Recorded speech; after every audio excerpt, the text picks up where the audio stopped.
எத பத்தி பார்க்க போறோம் அப்டின்னா, உங்க பர்சனோட லவ் லெட்டர் தான் பார்க்க போறோம். ஓகேயா? ஸோ எப்பவும் போல தான். அ அந்த ரீடிங்க வந்து நான் உங்களுக்கு ஒரு லவ் லெட்டர் மாதிரியே குடுத்துருவேன். ஓகே.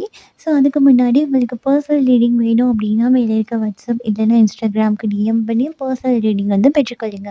நீங்க இந்தியா இருந்தாலும் சரி, ஸ்ரீலங்கா இருந்தாலும் சரி, எந்த கண்ட்ரியா இருந்தாலுமே சரி, உடனுக்குடன் வந்து ரீடிங் வழங்கப்படும். ஓகேயா? ஸோ நம்ம இப்ப வந்து ரீடிங்குள்ள போயிடலாம். ஸோ உங்க பர்சனோட லவ் லெட்டர் என்னன்னு பார்த்துடலாம். ஸோ அதுக்கு ஃபர்ஸ்ட் நம்ம இந்த டெக்லேருந்து என்னென்ன விஷயங்கள்லாம் அவங்கவங்களுக்கு சொல்லிதான் இருக்காங்க அப்படிங்கிறத நம்ம செலக்ட் பண்ணி எடுத்து வச்சுட்டு, அதுக்கப்புறமா நம்ம அந்த டெக்லேருந்து கிளியர் பண்ணி என்ன விஷயங்கிறத பார்த்து, அதுக்கப்புறம் நம்ம ரீடிங்குள்ள போயிடலாம்.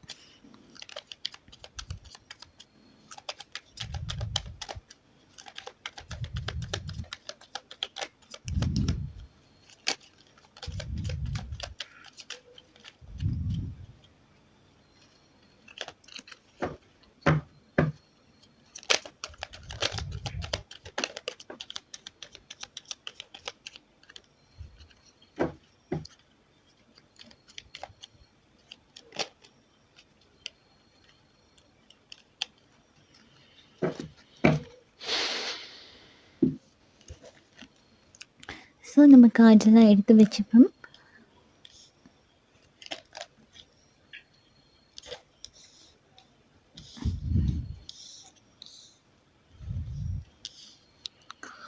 ஓகே. ஸோ நம்ம இப்போ கார்ட்ஸ்லாம் எடுத்து வச்சாச்சு. இப்போ ஒவ்வொரு விஷயமா என்ன சொல்றாங்க அப்படிங்கிறத நம்ம ஒரு லவ் லெட்டர் மாதிரி பார்த்து தெரிஞ்சுக்கலாம். ஸோ நான் அத கிளியர் பண்ணிக்கொள்றேன்.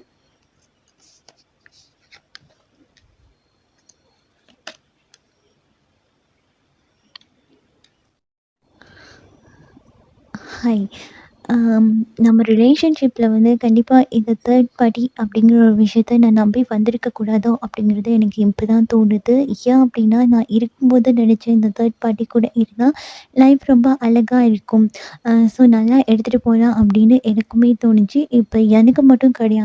நான் அந்த சூழ்நிலையில முடிவு எடுத்துக்கொள்ளலாம் அப்படின்னு கேட்டப்போ கூட என்ன சார்ந்தவங்க வந்து இந்த ரிலேஷன்ஷிப் வந்து எனக்கு ரொம்பவே நல்லதா இருக்கும் அப்படிங்கிற கைட் தான் குடுத்தாங்க.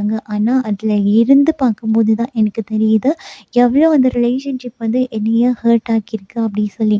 ஸோ, என்னால வந்து இப்போதைக்கு அந்த ரிலேஷன்ஷிப்ல இருந்து வெளிய வரவும் முடியல. அதேபோல அந்த ரிலேஷன்ஷிப்குள்ள வந்து இருக்கவும் முடியல. எனக்கு ரொம்பவே கஷ்டமா இருக்கு. எனக்கு தோணுது இந்த இடத்துல வந்து அ நம்ம ரிலேஷன்ஷிப்க்கு யார் தேர்ட் பார்ட்டியா இருக்காங்களோ, ஸோ அவங்க பேச்ச வந்து நான் கண்டிப்பா கேட்டிருக்க கூடாதோ! இந்த இடத்துல நான் உங்களுக்காக வந்து கொஞ்சம் யோசிச்சிருக்கணுமோ! அப்படிங்கிற விதம் வந்து எனக்கு இப்போ தோணுது. ஸோ அது மட்டும் இல்லாம என்னால இப்போதைக்கு நம்ம ரிலேஷன்ஷிப்க்கு வந்து எந்த ஸ்டெப்புமே எடுக்க முடியாது. ஸோ இத எப்படி எடுத்தா இத சரிப்படுத்திக் கொள்ளலாம்? என்ன விஷயம் பண்ணா இந்த ரிலேஷன்ஷிப்ப வந்து அடுத்த கட்டம் எடுத்துட்டு போலாம்? அப்படிங்கிற ஒரு விஷயமும் எனக்கு தெளிவா புரியுதுல்ல. என் மனசு ரொம்ப குழப்பமான ஒரு சூழ்நிலையிலே தான் இப்போ வரைக்கும் இருந்துட்டுருக்கு. ஏன்னா நான் நெறைய திங்க் பண்றேன். ஸோ இப்படிலாம் பண்ணா இந்த ரிலேஷன்ஷிப்ப வந்து இவ்வளோ அழகா மாத்திக்கொள்ளலாம் அப்படின்னு நான் எதிர்பார்க்குறேன். ஸோ சில பேர் வந்து எனக்கு கைடும் குடுக்குறாங்க தான். இந்த ரிலேஷன்ஷிப்ப வந்து கைப்பற்றணும் அப்படிங்கிறதுக்காகவும் சில பேர் கைட் கொடுக்க தான் செய்றாங்க. ஸோ அவங்க கிட்ட போயிட்டு நான் சில விஷயத்த கேட்கும்போது, "இல்ல இது சரி வராதோ! இப்படிலாம் பண்ணா மேஜிக் மேஜிக் மாதிரி இந்த ரிலேஷன்ஷிப்ல ஒண்ணு சேரலாம் அப்படின்னு அவங்க சொன்னா கூட, என் மனச பொறுத்தளவுல எனக்கு நம்பிக்கை வந்து இல்ல. ஏன்னா இதுக்கு முன்னாடி இருக்கும்போது, கண்டிப்பா இந்த ரிலேஷன்ஷிப்க்கு வந்து நெறைய அஃபெக்ட் வந்து போட்டிருப்போம் இல்லையா? ஸோ அப்படி போட்டது வந்து கண்டிப்பா ஒர்க் அவுட் ஆகி இல்ல அப்படிங்கிற பட்சத்தில என்னால இப்போதைக்கு அந்த தேர்ட் பார்ட்டிய கூட பகச்சிட்டு, இல்ல அந்த இடத்துலேருந்து வெளிய வந்துட்டா நல்லாயிருக்கும் அப்படின்னு சொல்லி, எதையுமே தனிப்பட்ட ரீதியில ஒர்க் அவுட் பண்ணிக்கொள்ள முடியுமா? அப்படிங்கிற ஒரு விஷயம் எனக்கு இப்போ வரைக்கும் வந்து தெரியுதுல்ல. ஸோ அது மட்டும் இல்லாம நானுமே ஒரு சில விஷயத்துல ரொம்பவே பிடிவாதமா இருந்துட்டேன். இந்த தேர்ட் பார்ட்டிஸ் வந்து பேச்ச கூட நான் ஒரு சில விஷயத்துல வந்து கேட்டுருக்க கூடாது. ஸோ அப்படி கூட நான் தேர்ட் பார்ட்டி விஷயத்துல வந்து ஒரு சில பிடிவாதத்துல இருந்தனால கூட, இன்னைக்கு நான் ரொம்பவே தனிமை அப்படிங்கிற ஒரு விஷயத்த அனுபவிக்கிறதுக்கு காரணமா இருக்கும் அப்படிங்கிறது எனக்கு இப்போ தான் கொஞ்சம் கொஞ்சமா புரிய வந்துட்டுருக்கு. என்னோட பர்சனல் லைஃப்ப பொறுத்த மட்டும். ஸோ நான் வந்து நிறையவே உனக்கு தெரிஞ்சிருக்கும் நம்ம ரிலேஷன்ஷிப்ல நான் நிறைய விஷயத்த வந்து சரிப்படுத்த ட்ரை பண்ணியிருக்கேன். ஸோ சரிப்படுத்த முடியாத கட்டத்தில தான் நான் இந்த தேர்ட் பார்ட்டி சொன்னத கூட கேட்டிருக்கேன் அப்படிங்கிறது, நீ எந்த அளவுக்கு உண்மை அப்படிங்கிறத நம்புவ எனக்குன்னு தெரியல. ஆனா இதுதான் உண்மை. ஸோ என்ன பொறுத்தளவுல நாங்க இந்த தேர்ட் பார்ட்டி பக்கத்தில இருந்தா கூட, நான் நெறைய இந்த ரிலேஷன்ஷிப்காக நெறையவே ஸ்டெப் எடுத்திருக்கேன். இப்போ வரைக்கும் இந்த ரிலேஷன்ஷிப்ப எப்படிலாம் பண்ணா இந்த ரிலேஷன்ஷிப்ப சரிப்படுத்த முடியும் அப்படிங்கிறதுல என்னோட எண்ணங்கள் ரொம்பவே அதிகமா இருந்துட்டுருக்கு. இப்போ வரைக்கும் நான் இத தான் நெனச்சுட்ருக்கேன். என்ன பண்ணி இந்த ரிலேஷன்ஷிப்ப வந்து திருத்த முடியும் அப்படின்னு சொல்லி. ஸோ, எனக்கு வந்து நெறையவே இந்த ரிலேஷன்ஷிப்ப கைப்பற்றினா நல்லாயிருக்கும் அப்படின்னு தோணினா கூட, எந்த விதத்தில கைப்பற்றணும் அப்படிங்கிறது எனக்கு தெரியல. ஆனா, ஒரு சில விஷயம் எனக்கு கொஞ்சம் பயமாவும் இருக்கு. ஏன் அப்படின்னா, இந்த ரிலேஷன்ஷிப்காக நான் ஸ்டெப் எடுக்கும்போது, ஒரு சில விஷயத்துல நான் உங்ககிட்ட சிக்கிக்கிட்டணும் அப்படிங்கிறது எனக்கு தோன்றதுனால கூட, இந்த ரிலேஷன்ஷிப்காக எனக்கு ஸ்டெப் எடுக்க முடியாத சூழ்நிலை வந்து இருந்துட்டுருக்கு. ஸோ, இங்க ஒரு சிலரோட பார்ட்னர் வந்து கண்டிப்பா இந்த ரிலேஷன்ஷிப்காக ஸ்டெப் எடுக்கணும் அப்படின்னு நெனச்சா கூட, அவங்களால முழுசா இத வந்து பண்ண முடியல. ஸோ, அதேபோல உங்க காதல்ல வந்து புதிய திருப்பத்த ஏற்படுத்துறதுல இந்த நபருக்கு வந்து கொஞ்சம் பயம் இருக்கலாம். ஸோ, அப்படிங்கிறதுனால கூட இப்போதைக்கு இது வேண்டாம் அப்படிங்கிற மாதிரி இருக்கு. ஆனா, இங்க ஒரு சில நபர்கள் வந்து என்ன சொல்றாங்க அப்படின்னா, கண்டிப்பா என்னால முடிஞ்ச வரைக்கும் இப்போ உனக்கு தேர்ட் பார்ட்டி இருக்கு அப்படிங்கிறது எனக்கு தெரிய வந்து கூட, நான் சில விஷயத்துல வந்து ரியாக்ட் பண்ணாம தான் இருந்தேன். அப்படிங்கிற பட்சத்துல என்னால என்ன பண்ணினா இந்த ரிலேஷன்ஷிப்ப புதுப்பிக்க முடியுமோ, அத கண்டிப்பா நான் பண்ணுவேன். இந்த இடத்துல ஒரு சிலரோட பார்ட்னர் வந்து உங்கள மேனிஃபெஸ்டேஷன் பண்ணிட்டு இருக்கிறதுக்கான வாய்ப்பு இருக்கு. அப்படி இல்லன்னா, ஏதோ ஒரு முறையில வந்து இவங்க இந்த காதல இணைக்கணும் அப்படிங்கிறதுக்காக, ஏதோ ஒரு விதத்துல அது நல்ல விதமாவும் இருக்கலாம், கெட்ட விதமாவும் இருக்கலாம். ஏதோ ஒரு விதத்துல இவங்க ஸ்டெப் வந்து போட்டுட்டு தான் இருக்காங்க, இந்த காதல புதுப்பிக்கிறதுக்காக. ஓகே. ஸோ இன்னொரு விஷயம் இருக்கு. அதாவது உனக்கு நல்லாவே தெரிஞ்சிருக்கும். நான் வந்து மன ரீதியாவும், உடல் ரீதியாவும் கண்டிப்பா உன்னோட காதலுக்கு வந்து அடிமை அப்படிங்கிறது. ஸோ, அது மட்டும் இல்லாம, ஒரு சில விஷயத்துல நான் ஏன் அப்படி முடிவெடுத்தேன்? அந்த சூழ்நிலையில ஏன் அந்த மாதிரி நான் ஒரு ஆன்சர் பண்ணேன்? ஏன் அந்த காதல நான் இப்படி படுத்தினேன்? அப்படிங்கிறது உனக்கு நெறையவே கேள்வி இருக்கும். ஸோ, எனக்கு கூட இப்போ தனிப்பட்ட ரீதியா யோசிச்சு பார்க்கும்போது, இந்த மாதிரி ஒரு கேள்விகள் எழதான் செய்யுது. நான் ஏன் இந்த மாதிரி ஒரு முடிவு எடுத்தேன்? அப்படி சொல்லி. ஸோ, இப்போ பார்க்கும்போது, நான் எடுத்த முடிவுகள் வந்து சரி கிடையாது. ஓகே. நான் இந்த காதல வந்து நல்ல ஒரு ரிலேஷன்ஷிப்பா எடுத்துட்டு போணும். இந்த விஷயத்த வந்து லைஃப் லாங் எடுத்துட்டு போணும் அப்படிங்கிற ஆசையில தான் நான் இந்த ஸ்டெப்பும் எடுத்தது கூட. ஆனா கண்டிப்பா நான் நினைக்கல இந்த ரிலேஷன்ஷிப் வந்து இந்த மாரி ஒரு இடத்துல வந்து ஸ்டக் ஆகி போகும் அப்படின்னு. ஸோ எனக்கு இங்க ஸ்டக் ஆகி போகுது அப்படிங்கிறத விட, இந்த காதல்ல நீ என்ன விட்டுட்டு ரொம்ப தூரம் போயிட்டியோ அப்படிங்கிற எண்ணம் தான் எனக்கு கொஞ்சம் அதிகமாவே இருக்கு. ஸோ, இந்த இடத்துல இந்த ரிலேஷன்ஷிப்பா இருக்கட்டும், இந்த காதலா இருக்கட்டும், இத மீண்டும் இணைக்கிறதுக்காக நான் நெறையவே ஸ்டெப் எடுத்திருக்கேன். ஸோ, உனக்கே தெரிஞ்சிருக்கும். ஆனா, நீ இப்போ கேட்டா என்னிட்ட சொல்லுவ, "நான் இந்த ரிலேஷன்ஷிப்காக ஸ்டெப் எடுத்ததே கிடையாது. நான் ரொம்ப செல்ஃபிஷ்ஷா நடந்துட்டேன்" அப்படின்னு சொல்லி. ஓ! நீ மேலோட்டமா பார்க்கும்போது உனக்கு அப்படி தெரிஞ்சிருக்கலாம். ஆனா, கண்டிப்பா நான் இந்த ரிலேஷன்ஷிப்காக தனித்துவமா நான் நெறையவே முயற்சி செஞ்சுட்ருக்கேன்.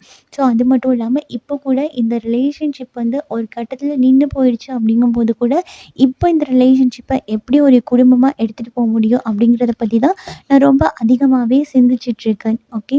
ஸோ, எனக்கு தெரியும் கண்டிப்பா இந்த ரிலேஷன்ஷிப்ப வந்து நான் கைப்பற்றுவேன் அப்படிங்கிறது சொல்லி. ஸோ, இது எந்த அளவுக்கு சாத்தியம் அப்படிங்கிறதும் எனக்கு தெரியல. ஆனா, என்னால தெரிஞ்ச மட்டும் இந்த ரிலேஷன்ஷிப்ல வந்து கண்டிப்பா நான் ஒரு புது பிகினிங் வந்து எடுத்துட்டு வருவேன். கண்டிப்பா இந்த ரிலேஷன்ஷிப்ல புது கட்டத்த வந்து நான் ஏற்படுத்துவேன்.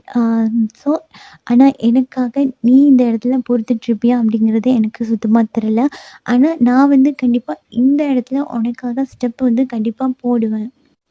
ஸோ, இதுக்கு பின்னாடி நீ கண்டிப்பா நினச்சிட்டு இருக்கலாம், ஒரு தேர்ட் பார்ட்டி இருக்காங்க. ஸோ, அதனால உன் கூட இந்த ரிலேஷன்ஷிப்ப வந்து நான் அடுத்த கட்டத்துக்கு எடுத்துட்டு போமாட்டேன். இந்த நான் தேர்ட் பார்ட்டிக்கு ரொம்பவே அடிமையா இருக்கேன் அப்படின்னு சொல்லி, நீ என்ன யோசிச்சுட்ருப்ப அப்படிங்கிறது வந்து எனக்கு ரொம்பவே நல்லா தெரியும். ஆனா, கண்டிப்பா நான் இந்த ரிலேஷன்ஷிப்காக உன் எண்ணம் வந்து சரி கிடையாது அப்படிங்கிறதுக்காகவும், இந்த ரிலேஷன்ஷிப்ல நான் புது ஸ்டெப் வந்து எடுப்பேன் அப்படின்னும், நம்ம ரிலேஷன்ஷிப் உடைஞ்சு போன இந்த ரிலேஷன்ஷிப்ப நான் புது திருப்பத்த வந்து ஏற்படுத்துவேன் அப்படிங்கிற நம்பிக்கை வந்து எனக்கு இப்போ தான் வருது. நான் கொஞ்சம் கொஞ்சமா என் குடும்பம் சார்ந்து இருக்கிற அந்த கொஞ்சம் கொஞ்சம் பிரச்சனைகள கூட என்னால முடிஞ்ச மட்டும் நான் சரிப்படுத்திட்டே வரேன். ஆனா கண்டிப்பா தெரியும், ஒரு நாள் இல்ல ஒரு நாள் என் குடும்பம் கூட உன்ன வந்து அக்செப்ட் பண்ணிக்கொள்வாங்க அப்படிங்கிற விஷயம். அது மட்டும் இல்ல ஹார்ட் பிரேக் அப்படிங்கிற விஷயம் வந்து எனக்கு ரொம்பவே இருக்கு. அதாவது மனசு ரீதியா ரொம்பவே உடைஞ்சு போன சூழ்நிலையில தான் இருந்துட்டுருக்கேன். ஸோ, நீ அந்த சைட் பார்க்கும்போது, நான் காசு விஷயத்துலயும் சரி, பர்சனல் லைஃப்லயும் சரி ரொம்பவே ஸ்ட்ராங்கா இருக்க மாதிரி உனக்கு தெரிஞ்சிட்டுருக்கு. ஆனா அப்படி கிடையாது. நான் மனசு ரீதியா கூட நிறையவே காயப்பட்டுருக்கேன். ஓகேயா? ஸோ, நான் நிறைய தடவ வந்து இந்த காதல புதுப்பிக்கிறதுக்காக ஸ்டெப் எடுத்து கூட நான் நிறைய தடவ காயப்பட்டுருக்கேன். ஸோ, அதனால என்னால இந்த ரிலேஷன்ஷிப்க்கு சீக்கிரமா ஒரு முடிவு வந்து எடுத்துட்டு, சீக்கிரமா ஒரு ஆன்ஸர வந்து எடுத்துக்கொள்ள முடியல. ஸோ, அதேபோல இப்போ கரண்ட்லி இருக்க சூழ்நிலைக்கு எனக்கே தெரியுது, நான் வந்து ஏதோ ஒரு டார்க் எனர்ஜிக்குள்ள சிக்கிட்டு இருக்க மாதிரி. ஸோ, அது மட்டும் இல்லாம இப்ப நான் தேர்ட் பார்ட்டிய நம்பி வந்துட்டேன். தேர்ட் பார்ட்டி கூட ரொம்ப சந்தோஷமாவா இருக்கேன் அப்படின்னு கேட்டா, கண்டிப்பா நான் தேர்ட் பார்ட்டி கூட சந்தோஷமா கிடையாது. நான் எதிர்பார்க்காத சில விஷயங்கள் பர்சனலா எனக்கு நடந்தது. ஸோ, அ ஒரு விஷயம் யோசிச்சு பார்க்கும்போது, இதில என் குடும்பமும் சம்மந்தப்பட்டிருக்கோம் அப்படிங்கிற ஒரு விஷயம் வந்து எனக்கு இப்ப தான் தோணுது. ஏன்னா, இந்த தேர்ட் பார்ட்டி கிட்ட என்ன சிக்க வச்சதுக்கு காரணமே என் குடும்பமா இருக்குமோ அப்படிங்கிறது வந்து எனக்கு இப்ப தோணுது. ஸோ, நான் கண்டிப்பா இந்த செல்ஃப பொறுத்த மட்டும் இந்த விஷயத்த ஹீல் பண்ணிட்டு, இதுலேருந்து கண்டிப்பா நான் வெளிய வந்துருவேன். ஸோ, அப்படி வெளிய வர்ற பட்சத்தில கண்டிப்பா உனக்கும் எனக்கும் கண்டிப்பா ஒரு நியூ பிகினிங் இருக்கும். ஸோ, இது எந்த அளவுக்கு சாத்தியம் அப்படின்னு எனக்கு தெரியல. ஆனா, நான் முடிஞ்ச மட்டும் போராடுவேன். நான் ஹீல் பண்ணிட்டு வந்ததுக்கப்புறம், இந்த புது தொடக்கம் ஆரம்பிச்சதுக்கப்புறம், கண்டிப்பா நம்மளோட ரிலேஷன்ஷிப்ப ஒரு ஸ்ட்ராங்கானதா, ஒரு வெற்றிகரமானதா, ஒரு காதல் வழியில ஒரு திருமணம் அப்படிங்கிற மாதிரி ரொம்ப ஸ்ட்ராங்கா எடுத்துட்டு போறதுக்கு என்னால முடிஞ்ச வரைக்கும் ட்ரை பண்ணுவேன். ஸோ, என்னோட ஃபேமிலி சைட்ல நெறைய ஹார்ட் பிரேக் வந்து ஏற்பட்டுட்டு தான் இருக்கு. இப்போ இருக்க சூழ்நிலை வரைக்கும். ஸோ, இந்த ரிலேஷன்ஷிப்க்கு என்னதான் ஒரு ப்ளாக்கேஜான விஷயம்லாம் இருந்தா கூட, என்னால முடிஞ்ச வரைக்கும் இந்த காதலுக்காக ஒரு புதிய திருப்பத்த வந்து நான் எடுத்துட்டு வர ட்ரை பண்ணுவேன் அப்படிங்கிறது வந்து எனக்கு இப்போ கொஞ்சம் நம்பிக்கை இருக்கு. ஸோ, அதேபோல இப்போ வந்து கரண்ட்லி இருக்க சூழ்நிலைய வந்து நான் வெற்றிகரமா கையாளுவேன் அப்படிங்கிறதும் எனக்கு தெரியுது. ஏன்னா, இப்போ நடந்துட்டு இருக்க விஷயத்துல உனக்கு தெரியல, நான் இந்த ரிலேஷன்ஷிப்காக ஒர்க் பண்ணிட்டு இல்ல அப்படி சொல்லி. ஏன்னா, இப்போ என்னோட ஃபேமிலி சைட்ல இருக்க அந்த ஒரு சில விஷயத்த கிளியர் பண்ணிக்கொள்ளணும் அப்படிங்கிறது தான் நான் ரொம்பவே ஆர்வம் காட்டிட்டு இருக்கேன். ஸோ, இந்த விஷயம் வந்து கிளியர் ஆகிடுச்சு அப்படின்னா, எனக்கு என் ஃபேமிலி சைட்ல சரியான ஒரு தீர்ப்பு வந்து கிடைச்சிருச்சு அப்படின்னாலும், இல்ல நான் நினைக்கிற விஷயத்த என் ஃபேமிலி அக்செப்ட் பண்ணிட்டாங்க அப்படின்னா கூட, இந்த விஷயம் வந்து ரொம்ப சீக்கிரமா முடிஞ்சிடும். ரொம்ப சீக்கிரமா நான் உன்னிட்ட வந்து சேர்ந்துருவேன் அப்படிங்கிறது வந்து எனக்கு தெரிய தான் செய்யுது. அது மட்டும் இல்லாம எனக்கு நெறைய நம்பிக்கை இருக்கு. ஸோ, யூனிவர்ஸ் மேல வந்து நான் நெறைய நம்பிக்கை வச்சிருக்கேன். ஸோ, அதேபோல நெறைய விஷயத்துக்கு நான் மேனிஃபெஸ்டேஷன் அப்படிங்கிற ஒரு விஷயத்த வந்து நான் இன்ன வரைக்கும் பண்ணிட்டு தான் இருக்கேன். ஏன் அப்படின்னா, எனக்கு ஒரு சில சமயத்தில தெரியுது, இந்த ரிலேஷன்ஷிப்ப பொறுத்த மட்டும் ஏதோ ஒரு நெகட்டிவ் எனர்ஜி வந்து இருக்கு. ஸோ, அந்த நெகட்டிவ் எனர்ஜினால தான் இவ்ளோ தூரம் வந்து இந்த ரிலேஷன்ஷிப் வந்து இல்லாம போனது அப்படின்னு. ஸோ, எனக்கு கூட அப்போ என்ன ஹார்ட்ட வந்து ஓப்பன் பண்ணி, இந்த விஷயம் தான் வேணும் அப்படின்னு ஓப்பனா கேட்க முடியாத சூழ்நிலை வந்து இப்போதைக்கு இருந்தா கூட, கண்டிப்பா என் சைட்ல வந்து மேனிஃபெஸ்டேஷன் அப்படிங்கிற ஒரு விஷயத்த வந்து நான் பண்ணிட்டு தான் இருக்கேன். ஸோ, என்னால முடிஞ்ச மட்டும் இதுக்காக ஒர்க் பண்ணி, இந்த ரிலேஷன்ஷிப்ப வந்து நான் அடுத்த கட்டத்துக்கு நகர்த்தி எடுத்துட்டு போவேன். அதில வந்து கண்டிப்பா நான் ஒரு வெற்றியும் அடைவேன் அப்படிங்கிற நம்பிக்கை வந்து எனக்கு ரொம்பவே அதிகமா இருக்கு. ஸோ, அதுக்கான வேலையில தான் நான் இப்போதைக்கு வந்து ஈடுபட்டுட்டு இருக்கேன். ஸோ, அதேபோல இப்போதைக்கு இருக்க சூழ்நிலைக்கு நான் உன் மனச வந்து ரொம்பவே காயப்படுத்தியிருக்கேன் அப்படிங்கிறதுனாலயும், என்னால என் சைட்ல இருந்து உன்கிட்ட வந்து சடனா இந்த விஷயம் அப்படிங்கிறத தெளிவுபடுத்தி பேச எனக்கு இஷ்டம் இல்ல. அதேபோல சில விஷயத்துல வந்து எனக்கு இன்னுமே தெளிவு தேவை அப்படிங்கிறதுனால, இல்ல அ அ இப்ப என் ஃபேமிலியா இருக்கட்டும், ஸோ அந்த இடத்துல அவங்கள விட்டுட்டு நான் வெளிய வந்துட்டேன் அப்படின்னா கூட, எனக்கு உன்கிட்ட வந்து அந்த ஸ்திரத்தன்மை இருக்குமா அப்படிங்கிறது எனக்கு தெரியல. ஸோ, அப்படி தெரியாதனால கூட இருக்கலாம். இப்போதைக்கு இந்த காதலுக்காக என்னால ஸ்டெப் எடுக்க முடியாம இருக்குது. ஓகே. ஸோ, அதனால கூட என்னால ஸ்டெப் எடுக்கிறதுக்கு முடியாம இருக்கலாம். ஏன் அப்படின்னா, எனக்கு இன்னுமே பர்சனலி நெறைய பயம் இருக்கு. ஸோ, உனக்கும் எனக்கும் நெறைய டிஃப்ரெண்ட் இருக்கு அப்படிங்கிறதுனால, இது எந்த அளவுக்கு சாத்தியம்? இது எந்த அளவுக்கு லைஃப் லாங் போகும்? அப்படிங்கிறது எனக்கு தெரியல அப்படிங்கிறதுனால கூட இருக்கலாம்.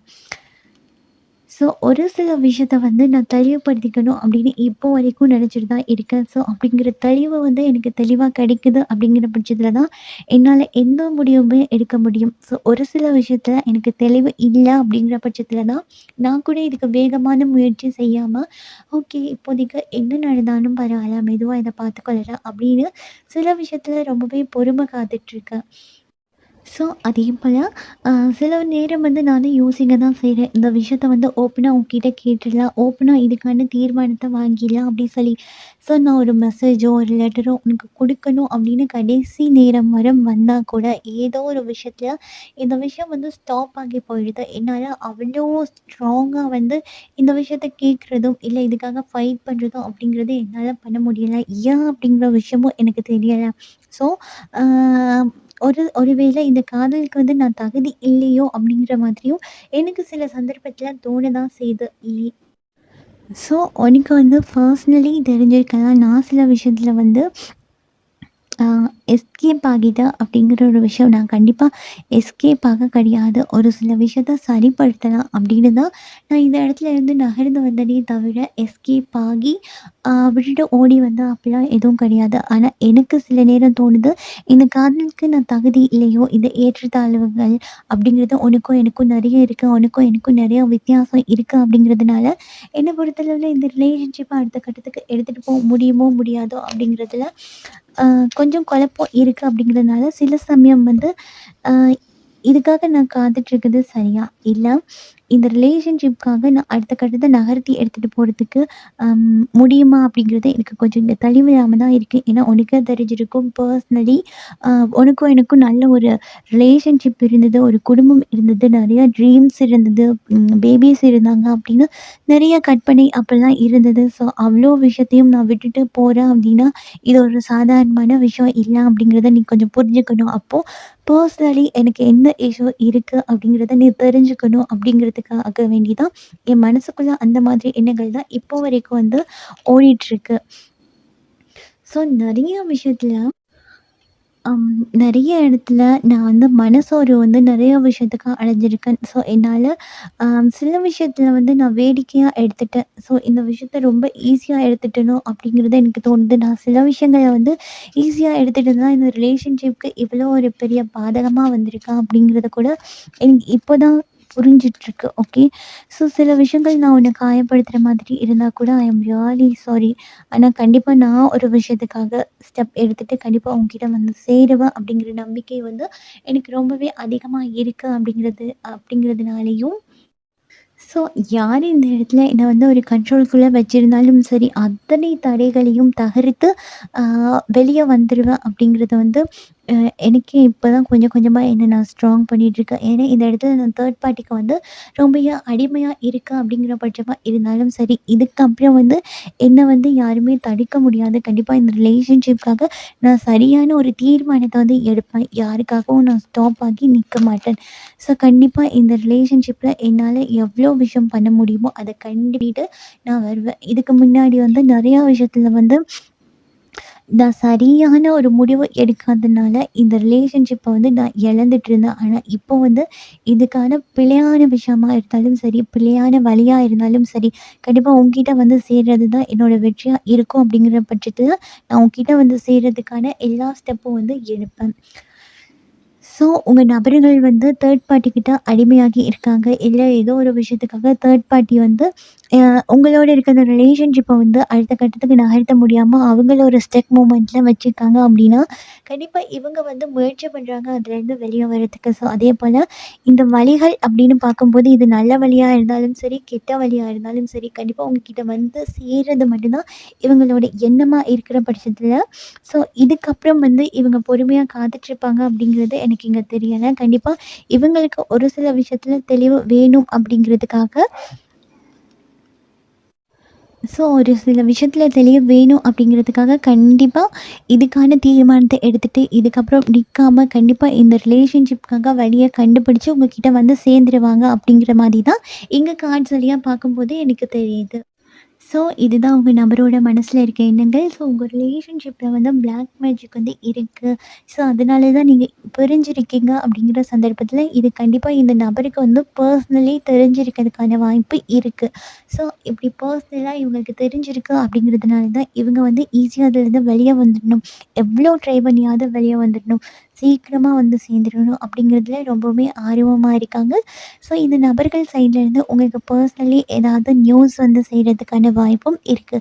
ஸோ இதுதான் உங்க நபரோட மைண்ட்ல இருக்க லவ் லெட்டர். ஸோ உங்களுக்கான லவ் லெட்டர். ஸோ இந்த ரீடிங் உங்களுக்கு பிடிச்சிருக்கும்னு நினைக்கிறேன். ஸோ உங்க இதுலேருந்து மேலதிகமான தகவல்கள பெற்றுக்கொண்டிருப்பீங்க அப்படின்னு நினைக்கிறேன். ஸோ இந்த ரீடிங் உங்களுக்கு பிடிச்சிருக்கு அப்படின்னா லைக் பண்ணுங்க, ஷேர் பண்ணுங்க. நீங்க பண்ற ஒவ்வொரு லைக்கும் எனக்கு நெக்ஸ்ட் வீடியோ பண்ணுறதுக்கு ஒரு மோட்டிவேஷனா இருக்கும். நீங்க நம்ம சேனல சப்ஸ்கிரைப் பண்ணி இல்ல அப்படின்னா பண்ணி வச்சுக்கோங்க. அப்பதான் நான் அப்லோட் பண்ற வீடியோ அடிக்கடி உங்களுக்கு பார்த்துக்கொள்ளக்கூடியதா இருக்கும். ஸோ இதே போல இன்னும் ஒரு ரீடிங்ல நான் உங்கள சந்திக்கிறேன். அதுவரைக்கும் உங்களிடமிருந்து விடைபெறும் நான் திவ்யா. பாய்.